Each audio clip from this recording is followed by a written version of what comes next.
The life of a medieval miller. The mill, the man, and the village.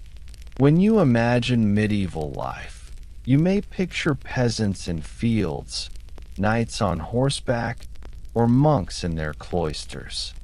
But in almost every village, there was another figure, less glamorous yet absolutely central: the miller. His world revolved not around shining armor or illuminated manuscripts, but around stones, water, and the endless rhythm of grinding grain into flour.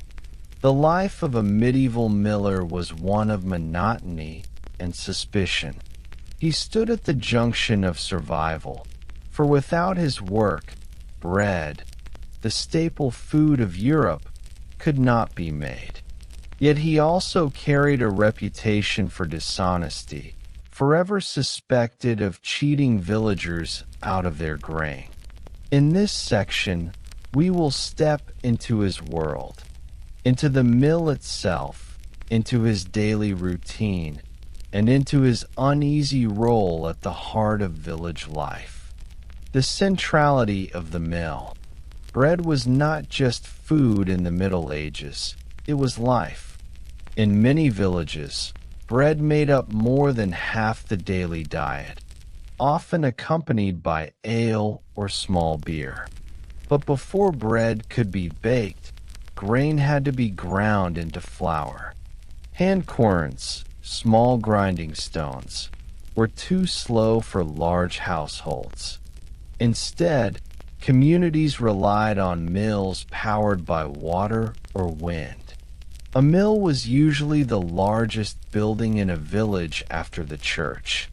Its turning wheel, whether creaking in the river's current or catching the wind on a hilltop, was a familiar sound.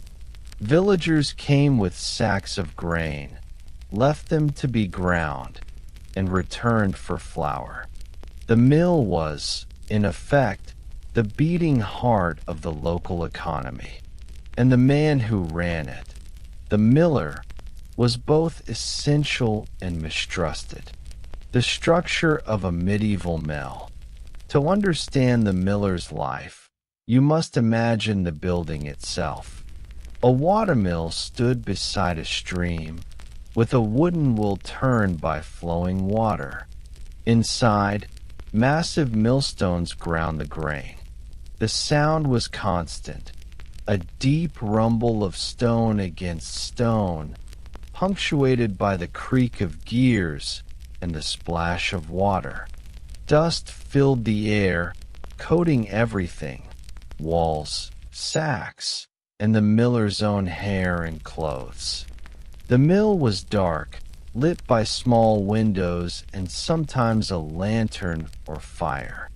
Wooden beams supported the heavy machinery. The air was thick with the smell of grain, flour, and damp wood. For the miller, this was both workshop and prison, a place where hours blended into days under the endless grind of stone. The miller's tools and responsibilities. The miller's job was deceptively simple: to grind grain into flour. Yet it required constant attention. He had to adjust the millstones so they ground evenly. Too close, and they might crack. Too far, and the flour would be coarse. Keep the machinery running, greasing gears and checking for wear. Manage water flow in watermills, lifting sluices or shifting boards to control the wheel. Weigh and measure grain to ensure each villager received the correct return. His tools included wooden shovels, sieves, scales, and sacks, all coated in flour dust. The stones themselves had to be dressed, their surfaces chipped into grooves with special picks. This was exhausting, slow work, often done at night when the mill was quiet. The miller's daily routine. At dawn, the miller might already be at work, checking the wheel, or preparing the stones. Villagers arrived with grain in carts or sacks slung over shoulders. They greeted him with cautious respect, for he held their bread in his hands. The day passed in cycles, pouring grain into the hopper, watching the flour emerge, measuring the return, and setting aside his share. The rhythm of grinding was relentless, broken only by repairs, adjustments, or the occasional pause to eat bread, cheese, or ale. The work was dirty. Flour dust clung to skin, clothes, and hair. The miller often appeared ghostly white, leading to jokes and suspicions. He rarely enjoyed the clean appearance of a farmer, and his work kept him apart from the rhythm of the fields. The miller's reputation. Throughout medieval Europe, millers carried a reputation for dishonesty. They were often accused of taking more than their fair share of grain or of giving less flour in return. Because most mills operated under the control of a lord, villagers were sometimes compelled to use the manorial mill, paying both the miller and the lord. This bred resentment. Literature reflects this distrust. In Chaucer's Canterbury Tales, the miller is portrayed as a bawdy, dishonest man. Proverbs warned against trusting millers. Yet suspicion did not erase dependence. However disliked, the miller was unavoidable. Part of this reputation was practical. Flour was difficult to measure precisely, and some loss was inevitable. Mice, spillage, and dust reduced the yield.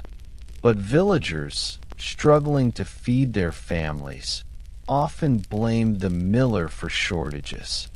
Thus, the miller lived with constant suspicion hanging over his trade, the miller's place in the village. Despite the mistrust, the miller was an integral figure. He often lived beside the mill, slightly apart from the rest of the village. His house was coated in dust, his clothes patched but serviceable, his diet somewhat better than the poorest peasants, for he could skim flour or keep grain. Some millers grew wealthy, especially if they controlled a busy mill. Others remained poor, barely surviving between repairs and disputes. But all lived with the strange paradox of being needed yet disliked. Villagers came to him daily, exchanged wary glances, and carried home flour that kept their households alive. The sound and rhythm of the mill.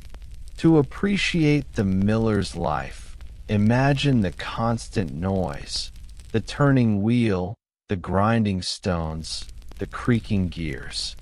Day and night, the sound echoed. For villagers, it was reassuring, a sign that bread would be made. For the miller, it was wearying. Silence meant trouble, a broken wheel, a jammed gear, or worse, an idle mill that earned nothing. Even in sleep, millers often heard the grind in their heads. Their lives were bound to the rhythm of machinery, as farmers were bound to the rhythm of seasons. The boring heroism of the miller. The miller was no knight, no saint, no poet. He left behind no epics or illuminated manuscripts. Yet his work was essential. Without him, the grain rotted, the bread ovens went cold, and the village went hungry. His life was one of monotony, suspicion, and endless dust. But through his grind, quite literally, medieval society was fed. We have entered the world of the miller. The mill itself, the tools and noise, the uneasy reputation, and the daily grind.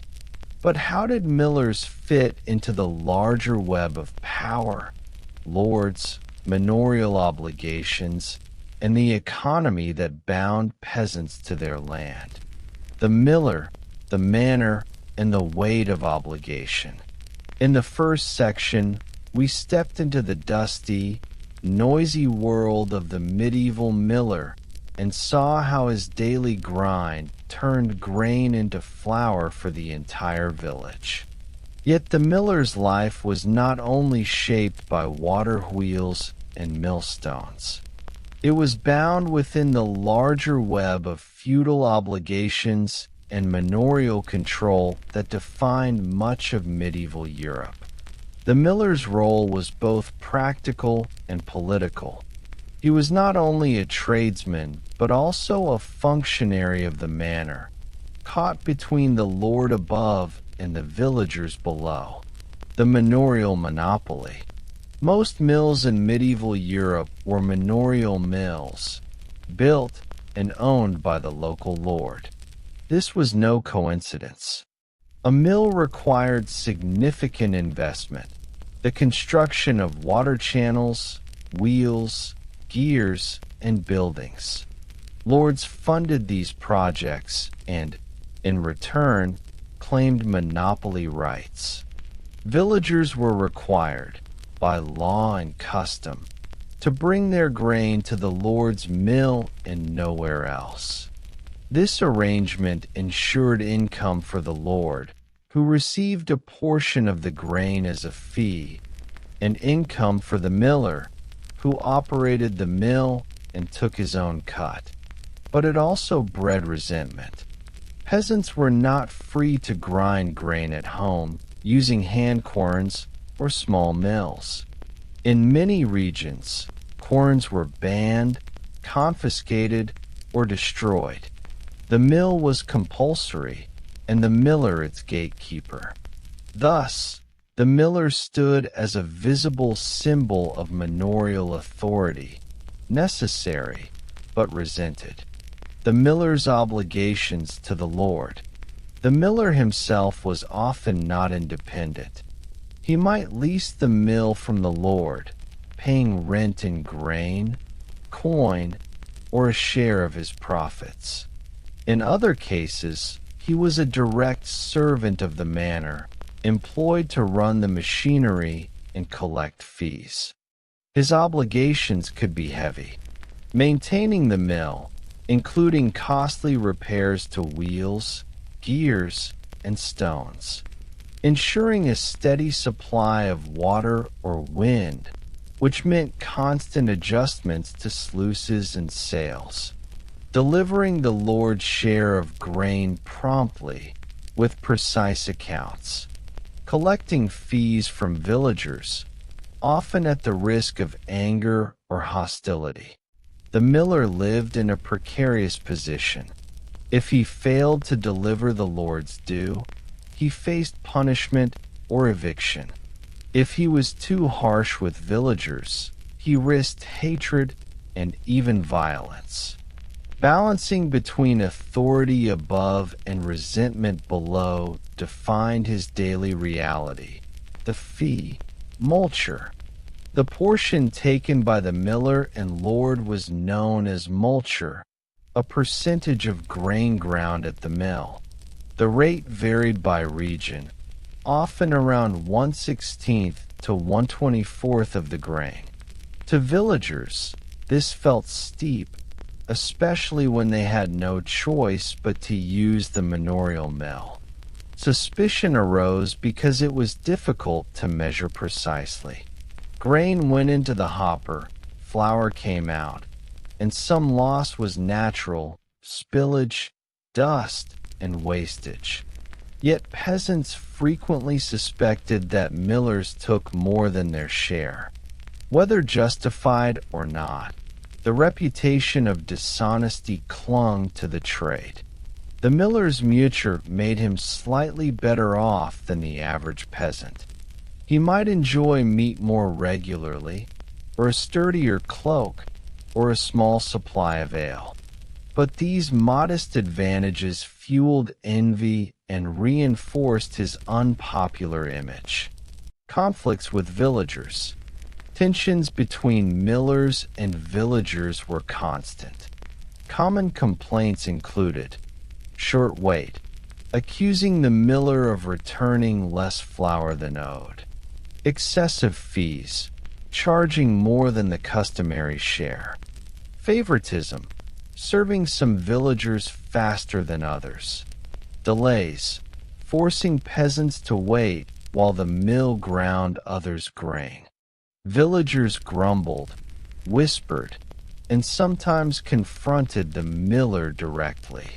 In rare cases, disputes erupted into violence, with mobs attacking mills or officials intervening to settle arguments. The miller's role was thus fraught with mistrust, even as villagers depended on him daily. The Lord's eye on the mill.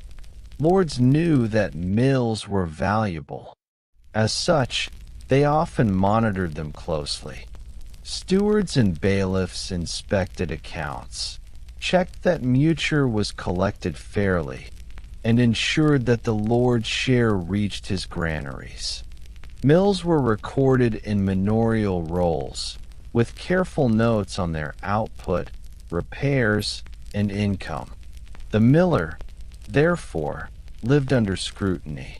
He was watched by villagers suspicious of cheating and by lords wary of embezzlement. His position was neither free nor entirely secure. He could earn a decent living, but he was always at risk of falling afoul of either side. Symbol of feudal authority. Because of this role, the miller became more than just a tradesman. He was a symbol of feudal power, standing at the intersection of lordship and peasantry. Villagers might tolerate the distant castle or manor house, but they encountered the miller weekly. His face was the human embodiment of feudal dues. This symbolic role explains why millers appeared so often in satire and folklore. They were mocked as greedy, dishonest, or lecherous, not simply because individuals behaved badly, but because their position itself represented exploitation. The miller's family and household. Despite his precarious role, the miller's family often lived slightly more comfortably than average peasants.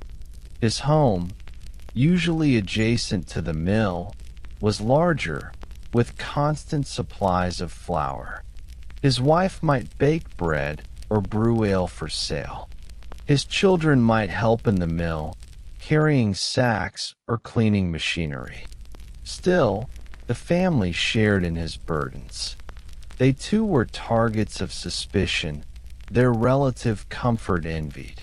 The miller's wife in particular appears in folklore as a shrewd, sometimes domineering figure, mirroring her husband's unpopular image. Economic importance beyond bread.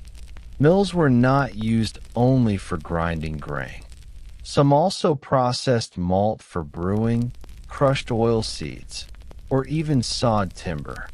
In towns, mills supported bakeries and breweries, fueling urban economies. Control of a mill meant control of local industry.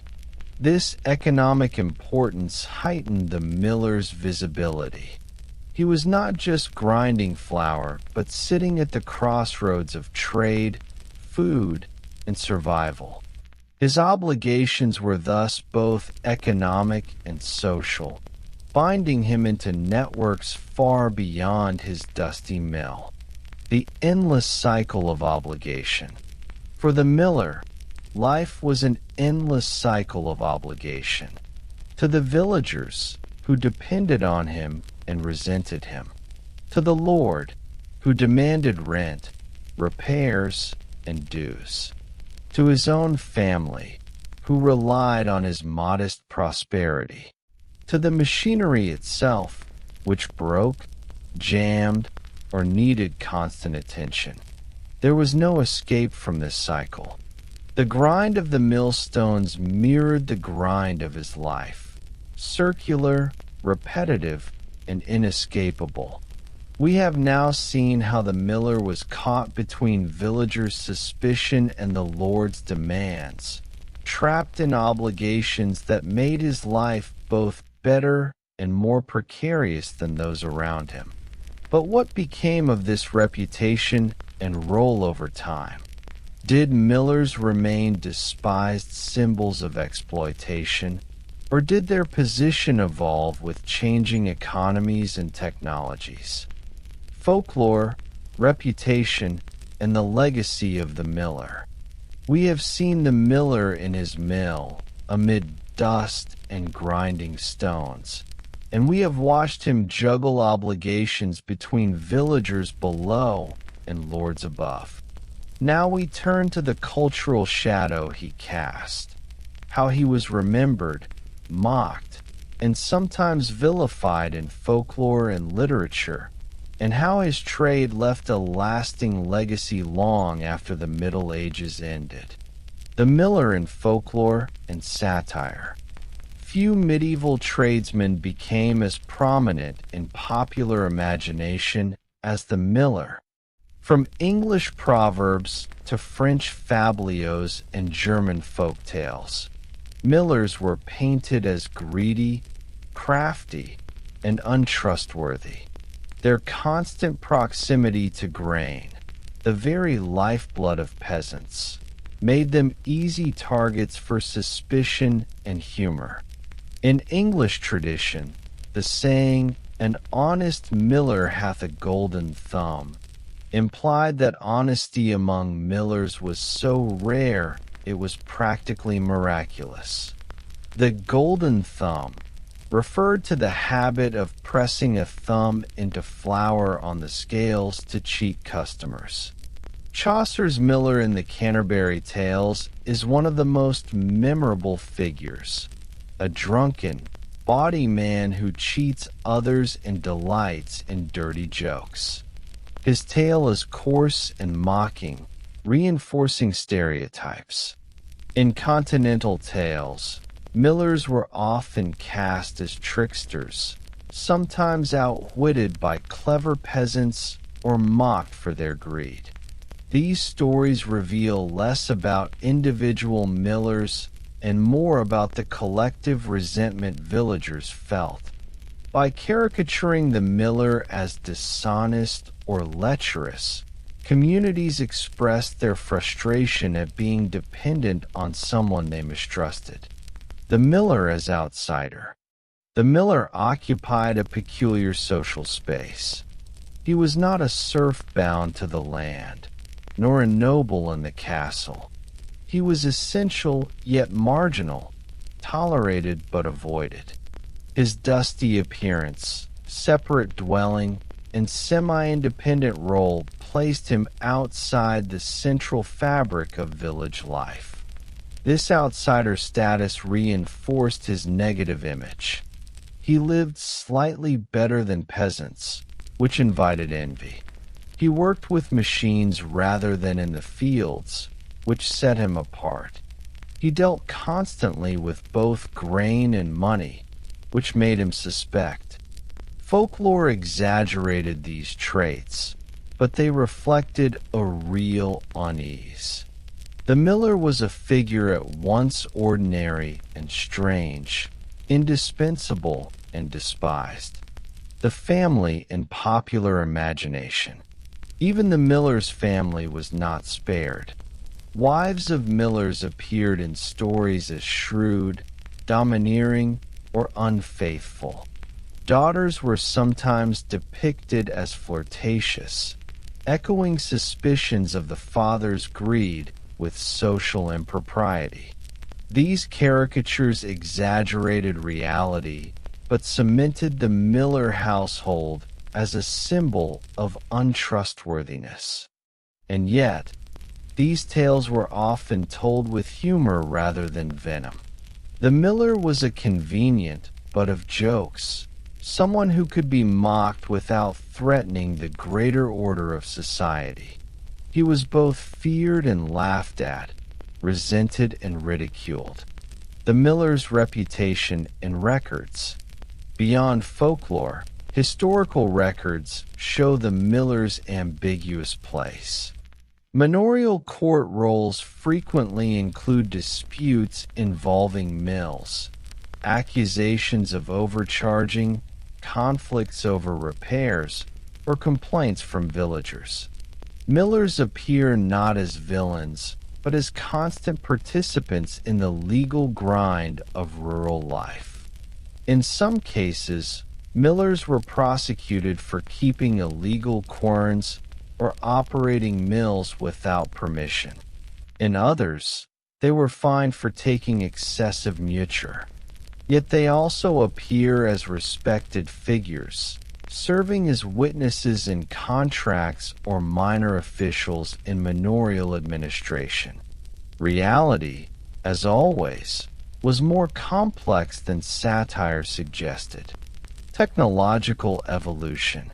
By the late Middle Ages, new forms of mills expanded the miller's role.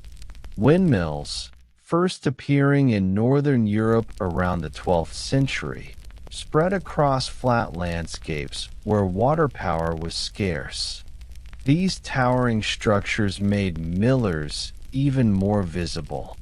Their sails dominated skylines, turning slowly in the wind, reminders of the miller's importance. With new technologies came new responsibilities. Windmills required constant adjustment of sails, gears, and grindstones.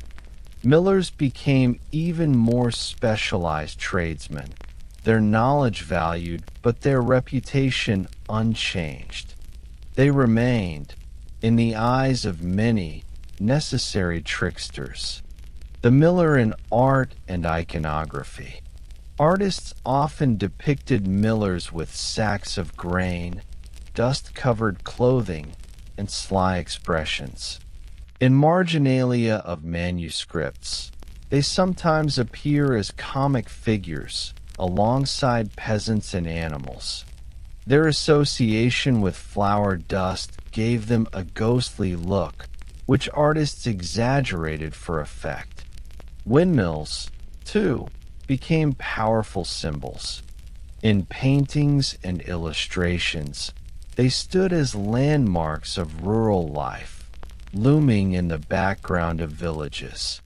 The miller, though often caricatured, was thus enshrined visually as part of the medieval landscape. The transition beyond the Middle Ages. As Europe moved into the early modern period, the role of the miller changed slowly. The monopoly of manorial mills weakened with the decline of feudalism. Some independent mills appeared, run by free millers who operated outside direct lordly control. Yet the reputation of dishonesty lingered. By the 16th and 17th centuries, in popular ballads and plays, millers continued to appear as comic tricksters. Even as towns grew and economies shifted, the old image endured. The man of flour-dusted hair, sly smile, and hidden thumb pressing down on the scales. The miller's enduring symbolism. Why did the miller leave such a lasting mark on folklore? Perhaps because he embodied the contradictions of medieval life. He represented dependence and suspicion, technology and distrust, survival and exploitation. In him, villagers saw both the necessity of communal life and the unfairness of its hierarchies. The miller also symbolized the uneasy relationship between man and machine. While most medieval work followed the rhythms of nature, plowing, sowing, harvesting, the miller's world was mechanical. His livelihood depended on gears, wheels, and stones, technology that villagers admired yet mistrusted.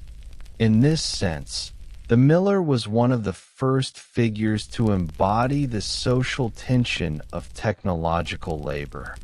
To be a medieval miller was to live in a world of dust, noise, and suspicion. It sucked because the work was monotonous, physically exhausting, and socially thankless. He was accused of dishonesty, resented for compulsory fees, and caricatured in stories. He was essential yet mistrusted, central yet marginal. And yet, the miller's grind sustained life. Bread was the staff of survival, and without him, the stones would fall silent and hunger would spread. His monotony was the village's nourishment. His unpopularity was the price of his necessity. So when you think of medieval life, do not only picture the noble knight or the patient monk. Picture also the weary miller, flour clinging to his beard, hand on the millstone, turning grain into bread. His world was dull, dusty, and suspicious, but without it, there would be no village at all.